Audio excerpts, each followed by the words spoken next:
If you guys haven't watched the last video, I'd recommend doing so. I'll leave that up at the top right for you guys to check out. But today we are gonna be adjusting the ride height on the static Mazda 3 to where I can actually drive it. Last video we ended up with this absolutely dumped in the front Mazda 3, and well, to say the least, it is making a ton of noise and I can't drive around on it like this. The back, however, looks almost the exact same, so that will need to be adjusted as well. So like I said, today we're gonna focus on getting this car to where I can drive it and actually test out these coilovers and see what these spring rates are like. So the first thing I'm going to do is measure our height and see what I need to adjust, because I will go up a bit. The back will also get measured and will go lower so the car's a bit more level. Now I said about putting the SSRs on this in the last video. I'm going to be upgrading the camber plates on the front so I can camber in more, and with the back as well. I want to do those both at the same time, so we will do that separately. We'll fit the SSRs on and then we'll actually have like them on, and then the Kwamis will be done. So we're slowly making progress in this. There's a lot to this and trying to fit these wheels on in the car, slowly but surely. All right, let's go ahead and bring this in and get adjusted.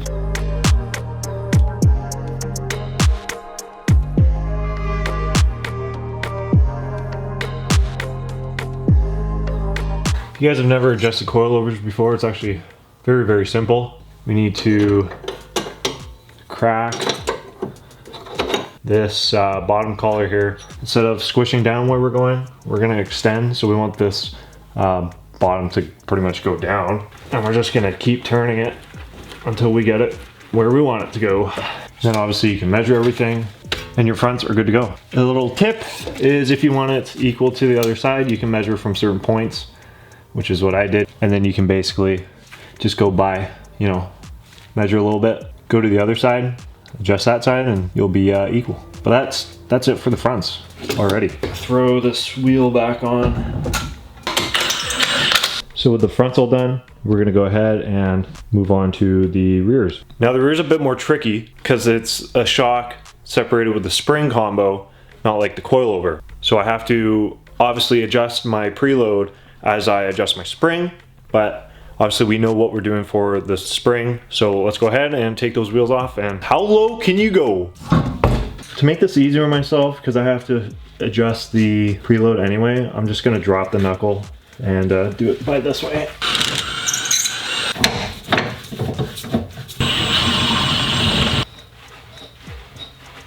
If there's one thing I wish I could never deal with again on one of these cars, would be the rear end links.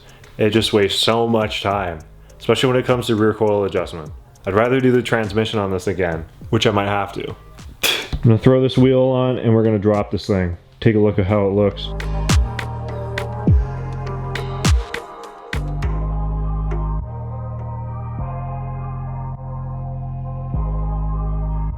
This looks so good. Okay. Let's take a look at the rears first. So the back is, I'd consider this like no gap.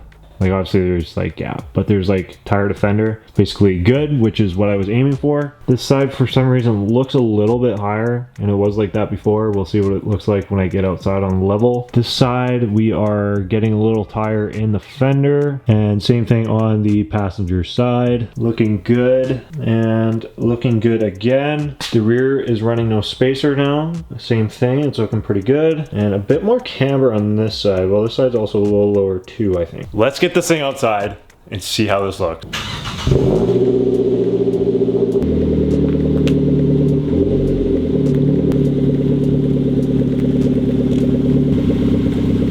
What a world of a difference. Ride height, still pimping on the front. Boom! Oh, that looks so good. So much better. Man, even though I want to go lower, but like this would have been the perfect height for the like this season that just passed. Front's got a little bit going on here, as you can see. Back, same thing. Like I said, for some reason this side is a little higher. I'm not entirely sure why, but the front on this side's looking good as well. Let's take a look at this thing.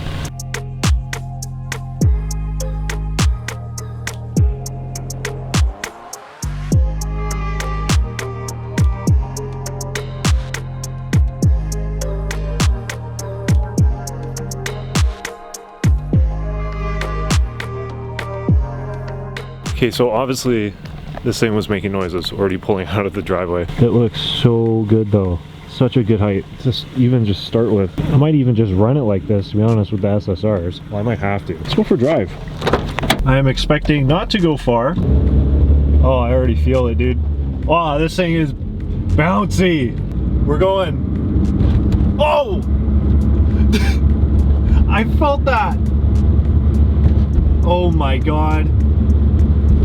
This is a stiff boy. You can see it in the camera, dude. Look at the camera moving around. Oh my God, I am just rubbing away my front fenders right now. Holy, dude, this is like, oh, I just hear it rubbing away. Oh my God, dude. This is by the way, this is my first time riding in something with this stiff of a spring. And in case you're wondering, this is a 20K in the front, 18K in the rear. Oh my God, it gets even worse when you're going faster. This is hilarious. Oh, something's really eating up there. Okay, big bump coming up. Is this still drivable? No. Look at that. I am so stoked. You guys have no idea. Well, with that being said, this is our height for now. I'm not sure what the next steps are, but I think that'll probably be camber. And then trying to fit those SSRs in there somehow. And then throughout obviously the winter, we'll do a lot of trimming and stuff, because that's all you're really hearing. Like, if I did my trimming, probably be no rubbing on these wheels, how this is right now.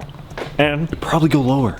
Thank you guys so much for watching today's video. If you guys enjoyed, make sure to leave a like, comment down below, and subscribe. Don't know what's next, but it's probably going to be doing some camber adjustments. I need to get some 215s on the SSRs before they go on, because they will not fit with the 225s. So we're working slowly towards that. Other than that, guys, thank you so much again. Keep it real. I'll see y'all in the next one.